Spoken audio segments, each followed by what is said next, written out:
Today I wanted to talk about my struggles and experiences with how I process information.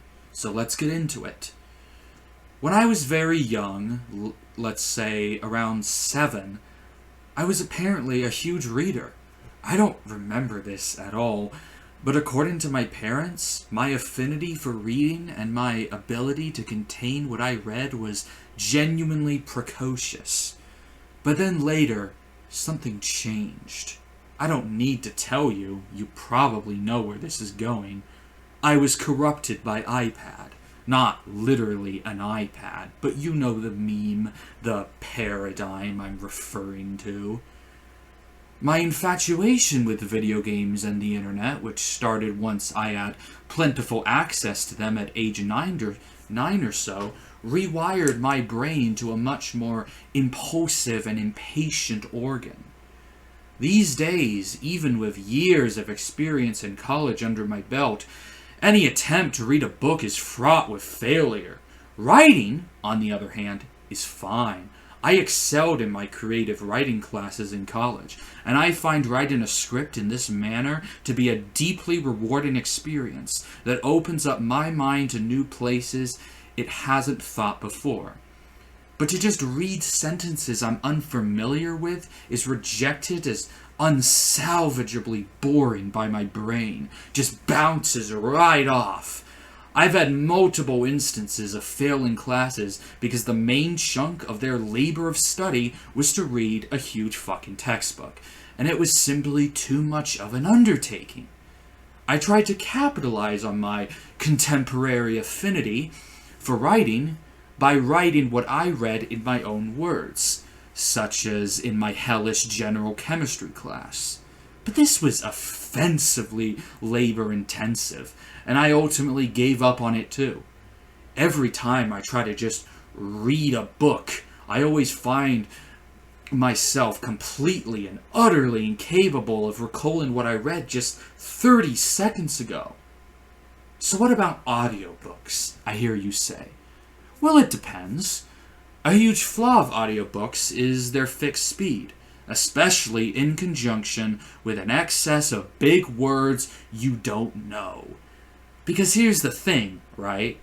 If I hear a sentence with a word I don't understand, my mind utterly throws it out as gibberish. There's no nuanced, contextual guesswork as you should expect. I have to pause, look up the word, rewind, take a breather, and then re-listen to the sentence with the meaning of the new word in mind in order to process it. And as you could imagine, if you're listening to audiobooks by the likes of Karl Marx in order to be enlightened leftist, this is a common occurrence with words like epoch.